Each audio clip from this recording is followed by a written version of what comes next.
శ్రోతలందరికీ నమస్కారం అండి. ఫోన్ మోగింది.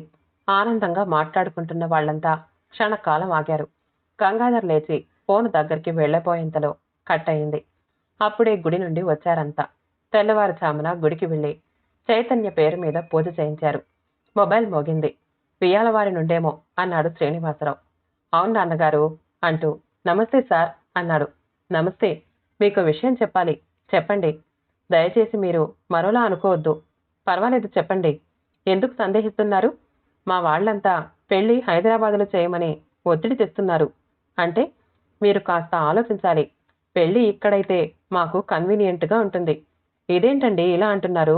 నిశ్చితార్థం రోజున ఈ విషయంలో ప్రత్యేకించి చెప్పాను. మీరు అక్కయ్య గారు సరే అన్నారు. కాదనటం లేదుగా అన్నాం. కానీ ఇప్పుడు కాస్త అభిప్రాయం మారింది. మీరు అర్థం చేసుకోవాలి ప్లీజ్. ఓకే, మా నాన్నగారితో అమ్మగారితో మాట్లాడి మళ్ళీ మీకు ఫోన్ చేస్తాను అంటూ జేవురించిన ముఖంతో గంభీరంగా కూర్చుండిపోయాడు గంగాధర్. ఏంట్రా, ఏమన్నాడు అడిగింది చూడమని. ఏముందమ్మా, అతి తెలివి ఆవేశంగా అన్నాడు. విషయం ఏంట్రా అడిగాడు శ్రీనివాసరావు. పెళ్లి హైదరాబాదులో చేయాలట. వాళ్ళంతా పెళ్లి హైదరాబాదులో చేయాలని ఒత్తిడి తెస్తున్నారట. అయినా హైదరాబాదు వాళ్లకు ఇదో ఆనవాయితీ అయిపోయింది. హైదరాబాదులో సంబంధం కుదిరిందంటే ఇదో చిరాకవుతుంది. పెళ్లి అక్కడ చేయమనటం ఏంటి? తట్టాబుట్టా సర్దుకుని పోయి వాళ్ల కన్వీనియంట్ కోసం మనం ఇబ్బందులు పడటం ఏంటి? అయినా ఈ విషయంలో ఇక్కడ ఒప్పుకొని పోయి మళ్ళీ మాట మార్చటం ఏంటి? గంగా, ఎందుకంత ఆవేశం? కాసేపు స్థిమితంగా కూర్చో. శ్రీనివాసరావు గంగాధర్ని కూర్చోబెట్టాడు. చిచ్చి నాన్న, ఆలోచిద్దాం. కాసేపు ప్రశాంతంగా ఉండు అంది చూడమని. ఇక్కడైతే మనకు ఎంత కన్వీనియంట్గా ఉంటుందమ్మా. 25 సంవత్సరాల నుండి ఇక్కడ ఉద్యోగం చేస్తున్నాను. పిల్లలు ఇక్కడే ఉంటారు, ఇక్కడే పుట్టారు. వాళ్ళ పెళ్లిళ్ళు ఇక్కడే చేయాలని నాకు ఎంతో కోరికగా ఉంది. ఇక్కడ నాకు బోలెడంత మంది స్నేహితులు, సన్నిహితులు. ఎంత మ్యాన్ పవర్, ఎంత అండబలం. అక్కడ మ్యారేజ్ ఫంక్షన్ హాల్ అంటే మాటలా? చాలా ముందుగా బుక్ చేసుకోవాలి. పైగా బోలెడంత డబ్బు పెట్టాలి. ఖర్చు అని కాదమ్మా, అన్నెసెసరీగా ఎందుకు పెట్టాలి? చైతన్య పెళ్లి ఓ అందమైన అనుభూతిగా నిలిచిపోవాలని నాకుంది. దానికోసం నా మనసులో ఏదేదో ప్లాన్ చేసుకుంటున్నాను. నిశ్చితార్థం అయింది కాబట్టి మనం సరే అంటామనుకుంటున్నారేమో అంది విమల. అదేంటమ్మా అలా మాట్లాడతావు? నిశ్చితార్థం అయితే ఏంటి? వాళ్ళు అడిగే ప్రతిదీ ఒప్పుకోవాలా? వాళ్ళనే ప్రతి మాటకి జవదాటకుండా ఉండాలా? తండ్రి కంటే చిరాగ్గా అంది చైతన్య. చైతన్య, నువ్వాగు, సముదాయించింది చూడమని. ఒక్కసారిగా ఆ వాతావరణం స్తంభించిపోయినట్లయింది. కొన్ని క్షణాలు ఎవరి ఆలోచనల్లో వాళ్లు పడిపోయారు. గంగాధర్ లెక్చరర్గా పనిచేస్తున్నాడు. భార్య విమల హౌస్ వైఫ్. 2 పిల్లలు. ముందు అమ్మాయి చైతన్య, ఇంజనీరింగ్ అయిపోయింది. తర్వాత అబ్బాయి చరణ్, ఇంజనీరింగ్ ఫస్ట్ ఇయర్ చదువుతున్నాడు. తల్లి తండ్రి పల్లెలో ఉంటారు. చైతన్యకు జాబ్ వచ్చిన తర్వాత పెళ్లి చేయాలి అనుకున్నాడు గంగాధర్. కానీ ఒక పెళ్లిలో సంబంధపు వివరాలు తెలిశాయి. అబ్బాయి ప్రస్తుతం అమెరికాలో ఉన్న మరో 2 నెలల్లో ఇండియా రాబోతున్నాడు. ఇక్కడే స్థిరపడిపోతున్నాడని తెలిసింది. క్లోజ్ ఫ్రెండ్స్ సంబంధం విషయంలో ప్రోత్సహించారు. గంగాధర్ ఎటూ తేల్చుకోలేక తల్లి తండ్రిని పిలిపించాడు. అమెరికా సంబంధం అంటే నాకు అస్సలు ఇష్టం లేదు నాన్నగారు. ఇప్పుడు ఇలా అనుకున్నా, మళ్ళీ అమెరికా వెళితే పిల్లలు నా కళ్ళ ఎదురుగా ఉండాలి. ఇప్పుడు ఎంతమందిని చూడడం లేదు, టీవీల్లో ఎన్నెన్ని విషయాలు వినటం లేదు. ఈ ఎన్ఆర్ఐ సంబంధాల జోలికే పోవటం ఇష్టం లేదు. గంగా, అందుబాటులో ఉన్న సంబంధాన్ని వదిలి ఎక్కడో ఆలోచిస్తావేరా?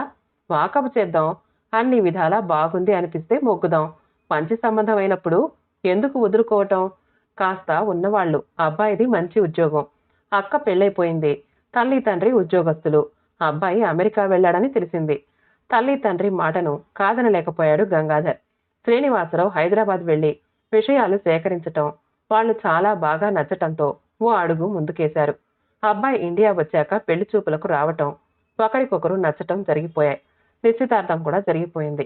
ఇక లగ్నాలు పెట్టుకోవటమే మిగిలింది. ఇంతలో పియాల వారి నుండి ఈ ఫోను. 4 రోజుల తర్వాత గంగాధర్ వాళ్లకు ఫోన్ చేసి చెప్పాడు, మీ సంబంధం మేం వదులుకుంటున్నాం అని. వాళ్ళు ఆశ్చర్యపోయారు. ఇక్కడ మ్యారేజ్ ఫంక్షన్ హాలు, క్యాటరింగ్ వగైరాలన్నీ మేం బుక్ చేసేస్తాం. మీకేంటి ఇబ్బంది? మీ వరకు చక్కగా వచ్చేయండి. ఇది వరకు మీరు మేము, ఇప్పుడు మనం కదా. మన ఫ్యామిలీస్ 2 అన్ని విషయాల్లో ఎంతో బాగా మ్యాచ్ అయిపోయాయి. ఈ ఒక్క విషయంలో మీరు ఒప్పుకోకూడదా? చాలా మర్యాదగానే రిక్వెస్ట్ చేశారు. సారీ, ఏదో అహంభావంతో ఇలా చెప్తున్నాను అనుకోకండి. మా ఇంటిల్లిపాదికి గర్వాలు అహంభావాలు అంటూ ఏవీ లేవు. అవేంటో తెలియవు కూడా. మాకు తెలిసింది అభిమానాలు, ఆత్మీయతలు అంతే. అమ్మాయి పెళ్లి మా ఇష్టపూర్తిగా చేయాలి అనుకున్నాం. అది మా ఇంటి ముందు చేయాలి అనుకున్నాం. జీవితంలో ఒకే ఒకసారి చూడగలిగే అపురూప దృశ్యం. హృదయాంతరాలలో నిలిచిపోయే ఓ గొప్ప అనుభూతి. మీరు అక్కడే పెళ్లి చేయాలని ఖచ్చితంగా చెప్పారు. కానీ అమ్మాయి పెళ్లి ఇక్కడే చేయాలని నాకుంది. ఈ కారణంగానే వదులుకుంటున్నాం అని ఫోన్ పెట్టేశాడు. 2 రోజుల తర్వాత అబ్బాయి అజయ్ నుండి ఫోన్ వచ్చింది చైతన్యకి. అతను ఏదో చెప్పబోతూ ఉంటే వినిపించుకోకుండానే గట్టిగా అంది చైతన్య. మీకున్నట్టు మాకు ఇష్టాలుండవా? నా పెళ్లి మా నాన్నగారికి ఓ అపూర్వమైన విషయం. అయినా మీకేం కష్టం? మీ వాళ్ళందరితో ఇక్కడికి రావచ్చుగా.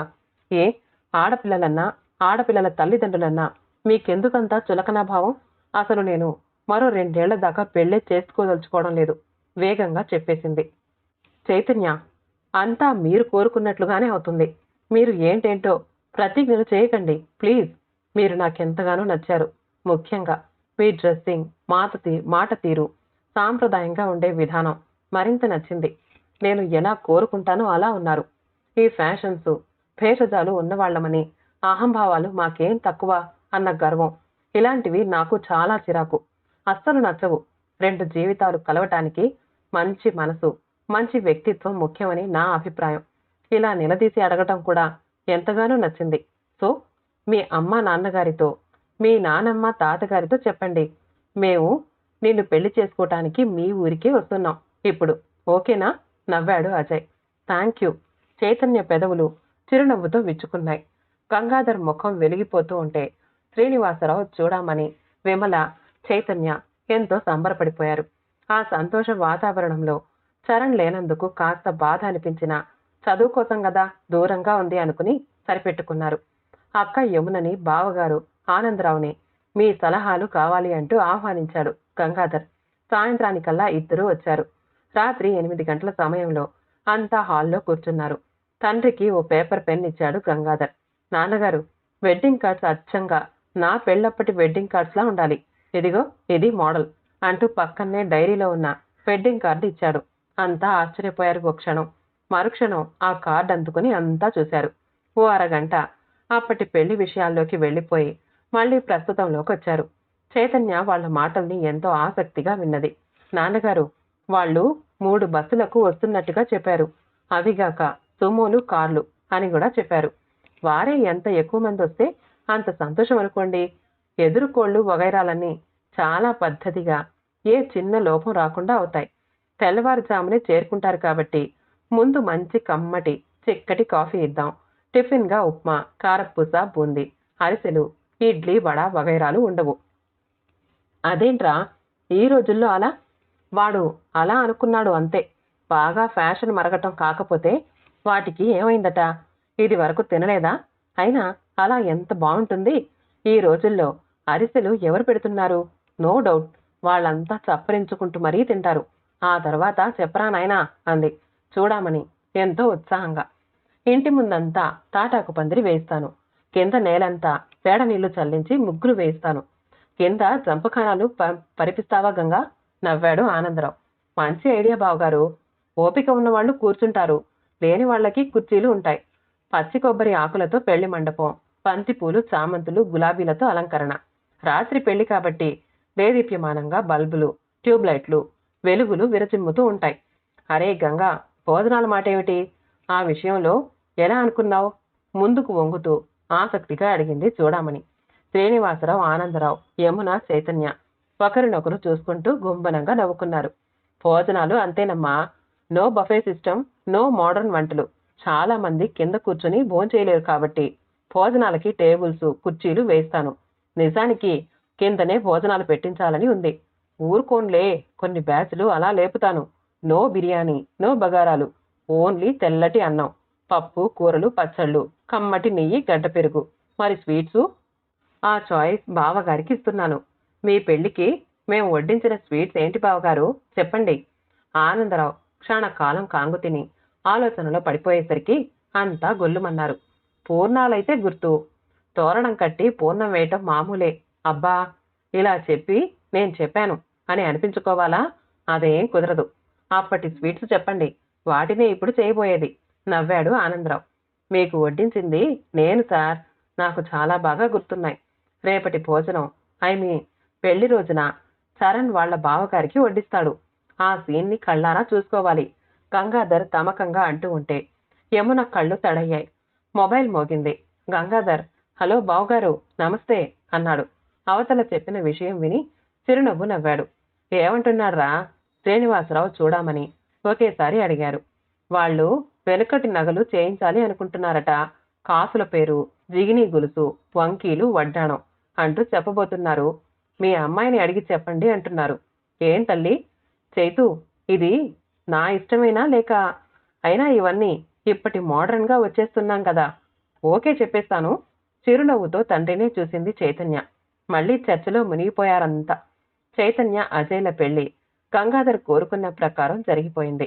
అంతా టిఫిన్లు, భోజనాలు బ్రహ్మాండంగా ఉన్నాయని మెచ్చుకున్నారు.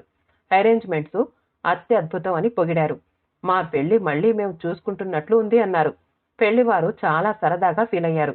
హైదరాబాదులో పెళ్ళంటే ఇలా వెళ్ళటం, అలా రావటం, ఇంత దూరం ప్రయాణం, ఒక ఊరికొచ్చి ఇంత సరదాగా ఎంజాయ్ చేయటం, పైగా ఈ పెళ్లి మాకు తీపి గుర్తుగా ఉండిపోతుంది అంటూ ప్రతి ఒక్కరూ ఆనందంగా చెబుతూ ఉంటే గంగాధర్ చాలా సంతోషించాడు. ఖర్చు ఎంత పెడితే ఏం లాభం, భోజనం బాగుండాలి. ఈ 10 సంవత్సరాల్లో ఇంత మంచి భోజనం చేయటం ఇదే అనుకుంటూ ఉంటే మరీ సంతోషించాడు. చైతన్య ఓ ఇంటిది అయిందన్న ఆనందంలోనే మరో ఆనందం కలిసిపోయి అజయ్ ఓ మంచి ఇల్లు కట్టించాడన్న వార్త. అది ఎవ్వరికీ తెలియనీయకుండా సస్పెన్స్గా ఉంచి గృహప్రవేశం అంటూ తన వాళ్ళని ఆశ్చర్యపరిచాడు. గృహప్రవేశం రోజు రానే వచ్చింది. తన వైపు వాళ్ళని, చైతన్య వైపు వాళ్ళని మాత్రమే పిలిచాడు అజయ్. ఇంటి ముందు చక్కటి పూలతోట అందరికీ ఆహ్వానం పలికింది. ఎన్ని లక్షలు పెట్టి ఇల్లు కట్టాడు అనుకుంటూ ఎంతో ఆసక్తిగా వచ్చిన వాళ్ళంతా విస్తుపోయారు. గృహప్రవేశం అయిన తర్వాత అన్నాడు అజయ్, నాకు ఇలాంటి ఇల్లు చాలా చాలా ఇష్టం. 5 గదులకు సిమెంట్తో గచ్చు చేయించటం మీ అందరికీ ఆశ్చర్యాన్ని కలిగిస్తుందని నాకు తెలుసు.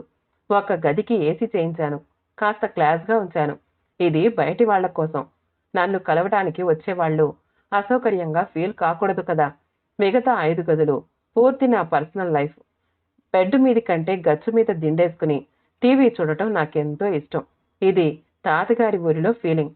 డైనింగ్ టేబుల్ మీది కంటే కింద కూర్చొని ఫోన్ చేయటం నాకిష్టం. ఇది వరలో మా ఇంట్లో ఇలాగే తినేవాళ్ళం. గదులన్నీ ఇరుకుగా చేయటం ఇష్టం లేదు. అందుకే ఫర్నిచర్ పెద్దగా ఏమీ కొనలేదు. బాగా అవసరం అనిపించినవే కొన్నాను. అలా ఇల్లంతా కలియ చూపిస్తూ తన ఇష్టాలెన్నింటినో చెప్పాడు. వెనుకటి మా ఇల్లులా ఉంది నాయనా అంది చూడమని ఆనందంగా. చాలా బాగుందిరా. మరి ఇంటి ముందు పూలతోట, వంటగది అచ్చంగా మనింటిలాగానే ఉన్నాయి ఆనందంగా అంది. అజయ్ నానమ్మ, కుర్చీలు అప్పటి మోడల్లో చేయించావురా, భేష్ అంది అజయ్ అమ్మమ్మ. నాకైతే ఈ ఉయ్యాల బల్ల బాగా నచ్చింది అన్నాడు శ్రీనివాసరావు. నిజంగా ఇల్లు చాలా బాగుందిరా, ఎంతో ప్రశాంతంగా హాయిగా అనిపిస్తోంది అంటూ కొడుకును కౌగిలించుకున్నాడు అజయ్ తండ్రి. గంగాధర్ కూడా మనస్ఫూర్తిగా మెచ్చుకున్నాడు. విమలకు కాస్త విచిత్రంగానే అనిపించింది. అజయ్ తల్లి కొడుకును పదే పదే దగ్గరికి తీసుకుని మురిసిపోయింది. ఆ రణాగుణ ధ్వనుల మధ్య విసుగ్గా అనిపిస్తుందమ్మా. ముఖ్యంగా ప్రశాంతత, మనశ్శాంతి అన్నవే ఏ మనిషికైనా అవసరం. మన ఇల్లు మన కోసం, చూసేవాళ్లకి నచ్చేలా ఉండాలని లేదుగా చైతన్య అంటోంది. అప్పటి బంగారు ఆభరణాల్ని ఇప్పుడు మోడర్న్ అయినట్లు అప్పటి మోడల్లో ఇల్లు కట్టాంగా, మనల్ని చూసి మరికొంతమంది ఇలా కట్టుకుంటారు అని. ఇదే మోడర్న్ అవుతుంది. మన సాంప్రదాయాల్ని, మన పద్ధతుల్ని పాటించడం నాకెంతో ఇష్టం. చైతన్య కూడా నాలాగే ఆలోచిస్తుంది. ఇలా ఇల్లు కట్టడంలో తన ఐడియాస్, హెల్ప్ ఎంతో ఉన్నాయి. అంతా ఆనందంగా చప్పట్లు కొట్టారు. చైతన్య అజయ్లకు బాబు పుట్టాడు. సంవత్సర కాలం ఇట్టే గడిచిపోయింది. కూతుర్ని వదిలి ఎక్కువ రోజులు ఉండలేని గంగాధర్ కూతుర్ని, అల్లుణ్ణి, మనవణ్ణి చూసిపోదామని వచ్చాడు. అతని రాకకు చైతన్య, అజయ్ ఎంతగానో సంతోషించారు. ఆ రాత్రి చాలాసేపు మాట్లాడుకున్నారు ముగ్గురు. ఆ తర్వాత తన కోసం కేటాయించిన గదిలోకి వెళ్లబోతూ ఆగాడు. ఓ క్షణం టేబుల్ మీద కొన్ని బుక్స్ కనిపిస్తూ ఉంటే ఆసక్తిగా తీసుకుని చూశాడు. పెద్ద బాల శిక్ష, సుమతి శతకం, వేమన శతకం, వెంకటేశ్వర సుప్రభాతం, హనుమాన్ చాలీసా, విష్ణు సహస్రనామం. అవి ఎవరి కోసమో గంగాధర్కి అర్థమయ్యింది. కథ సమాప్తమండి. కథ నచ్చితే మా ఛానల్ని లైక్ చేయండి, షేర్ చేయండి, సబ్స్క్రైబ్ చేసుకోండి. మళ్ళీ కలుద్దాం ఇంకో మంచి కథతో.